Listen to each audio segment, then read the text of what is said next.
আসসালামু আলাইকুম রহমতুল্লাহ। প্রিয় চৌহালিবাসী, আজকে আমরা যেখানে দাঁড়িয়ে আছি চৌহালি, এই চৌহালি মানুষের সবচেয়ে বড় কষ্ট হলো বেলকুচি যেতে।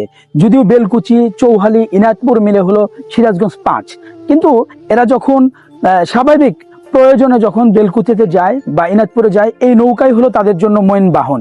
আমরা যদি ক্ষমতায় যাই, আপনারা যদি আমাদেরকে ভোট দেন, হাত পাখা মার্কায় ভোট দেন, তাহলে বেলকুচি এবং চৌহালির যোগাযোগ ব্যবস্থার জন্য আমরা উন্নত করার জন্য চেষ্টা করব।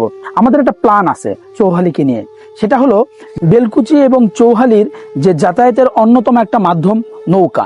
আমরা চেষ্টা করব, যদি আপনারা আমাদেরকে ভোট দেন, আমরা যদি নির্বাচিত হই, তাহলে বেলকুচি এবং চৌহালি, বেলকুচি এবং ইনায়তপুর টু চৌহালি আসার যে যোগাযোগ মাধ্যমটা, এটা শর্ট করে নিয়ে আসা। অর্থাৎ এই যমুনা নদীতে তারা এপার এবং ওপারের যাতায়াতের জন্য আমরা স্পিড বোর্ডের ব্যবস্থা করে দিব, যাতে চৌহালি থেকে আমাদের ইনায়তপুর যেতে একদম শর্ট টাইম, 15 থেকে 16 মিনিট যেন লাগে, আবার ইনায়তপুর থেকে চৌহালি আসতে যেন 15 থেকে 16 মিনিট সময় লাগে।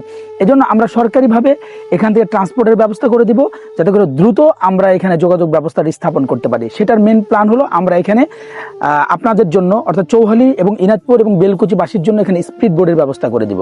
যদি আপনারা আমাদেরকে ভোট দেন, আমাদেরকে নির্বাচিত করেন, হাত পাখায় আমাকে ভোট দেন, আমাদের কমিটমেন্ট বা ওয়াদা হলো এই চৌহালি, ইনায়তপুর এবং বেলকুচির যাতায়াত ব্যবস্থাকে সহজ করে দেওয়া।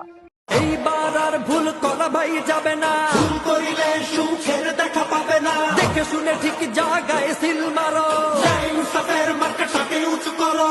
হাত পাখাতে ভোটটা দিও ভাই সবার মুখে, হাত পাখার জয় শুনতে তাই। জিতবে এবার হাত পাখা, লড়বে এবার হাত পাখা, শহর গ্রামে হাত পাখা।